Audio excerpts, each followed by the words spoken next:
Après plus d'un mois de carême, à Saint-Pierre, l'eau se tarit. Pourtant, là-haut, des vallons sillonnés de rivières nourrissent les ambitions les plus démesurées des hommes. Si l'eau n'est pas à disposition, qu'importe, on ira la chercher où elle est. Les prospections commencent pour s'achever ici en 1760. Donc ici, nous sommes sur la commune de Foncé-Denis, donc à la prise d'eau principale. En fait, c'est là que le canal des Esclaves débute. D'accord ? Là, vous avez une captation relativement sommaire, avec un filtre, où une partie relativement importante de l'eau sera captée et sera canalisée dans ce canal, justement. Le début d'un projet colossal, un canal maçonné sur 6 km pour faire pénétrer l'eau jusqu'au cœur des zones plus sèches. Il faudra 17 ans pour en venir à bout. 4 des plus grandes habitations de la région déploieront des moyens humains, financiers considérables pour apporter l'élément vital au développement de Saint-Pierre.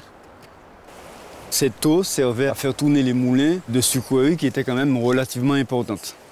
Et ce qu'il faut savoir, c'est que dans cette zone, notamment à Saint-Pierre, il y avait quand même une bonne vingtaine de distilleries avant l'éruption de la montagne Pelée. À la même époque, dans le sud, on a surtout privilégié les moulins à vent, alors que dans le nord, c'était les moulins à eau, puisque le réseau hydrographique dans le nord était beaucoup plus important. Face au règne déchu de Saint-Pierre, le canal des Esclaves, lui, a survécu. Une pérennité qui témoigne aussi de la prouesse architecturale pour l'époque. La pente est relativement faible et on voit quand même que l'eau coule par gravité et il y a quand même de la pression. Pour penser à ça, pour le réaliser, il fallait quand même... c'est une forme d'ingéniosité assez quand même élaborée. On a très peu d'informations sur les conditions dans lesquelles ces travaux ont été exécutés. Mais on pense que ça a dû être extrêmement difficile, périlleuse, et qu'il y a eu vraisemblablement de nombreuses victimes quand on voit les à-pics aussi importants. Donc à l'époque, on sait très bien que les moyens de protection et de sécurité n'étaient pas forcément légion. Mais chacune de ces vies arrachées dans les forts renforce l'indignation, la colère. Nous sommes en 1822, il faudra attendre encore 26 ans pour que les esclaves brisent leurs chaînes.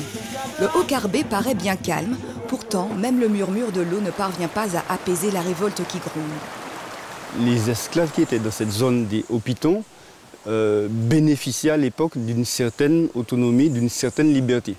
Et justement, c'est cette certaine liberté, entre guillemets, qui leur a permis de tenter une révolte qui a failli réussir en 1822. C'est la première fois que les esclaves prenaient le coutelas et avaient même à cette époque, ils avaient tué.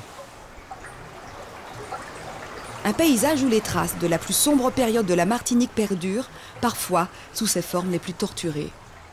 La flore est adaptée. En l'occurrence, on a ici un zamana. Donc c'est un arbre qui a été introduit très tôt, dès le début de la colonisation.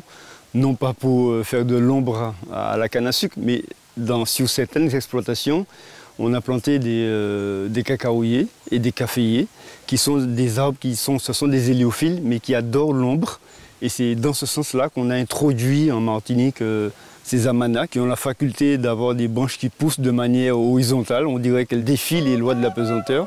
Donc ces arbres immenses, tout comme les fromagers, produisent beaucoup d'ombre. Et c'est sous ces arbres qu'on trouvait des cacaoyers ou encore des caféiers. Aujourd'hui, l'eau captée ici sert à irriguer les exploitations de la région. De quoi se pencher sur une théorie très controversée, le postulat que l'eau garderait le souvenir des événements passés. Peut-être, peut-être pas, elle est en tout cas ici le meilleur vecteur pour appréhender une mémoire vivante, ouverte sur un perpétuel devenir. Et bien voilà, c'est terminé pour cette édition spéciale consacrée aux épaves de Saint-Pierre. Saint-Pierre, que nous remercions pour nous avoir accueillis. Merci également d'avoir été avec nous, Madame Noé Dufour. Merci de nous avoir fait connaître toutes ces belles histoires concernant notre patrimoine. Et puis, Patrick Chamazo, merci d'avoir été effectivement avec nous. Je voudrais juste faire une toute petite parenthèse. Je voudrais vous remercier doublement parce que vous avez été notre premier invité sur notre émission donc Latitude Caraïbe. J'ai envie de dire que la boucle est bouclée, mais ça n'est pas le cas, loin de là, bien entendu.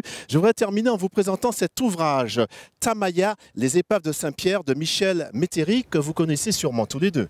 Oui, tout à fait. C'est un bel ouvrage et j'espère que comme vos reportages d'ailleurs, elles donneront l'envie aux Martiniquais d'aller voir ce qui se passe sous l'eau. Oui, c'est un ouvrage magnifique qui allie à la fois une démarche scientifique, un grand amour non seulement pour les épaves, mais pour la ville de Saint-Pierre et pour toute la Martinique. Michel Métairie, qui est l'inventeur de ces épaves, c'est véritablement un être humain. Il nous reste également à remercier tous nos partenaires, sans oublier que vous pouvez nous retrouver sur notre site www.latitudecaraïbes.com, sans oublier, bien entendu, notre page Facebook. À très bientôt.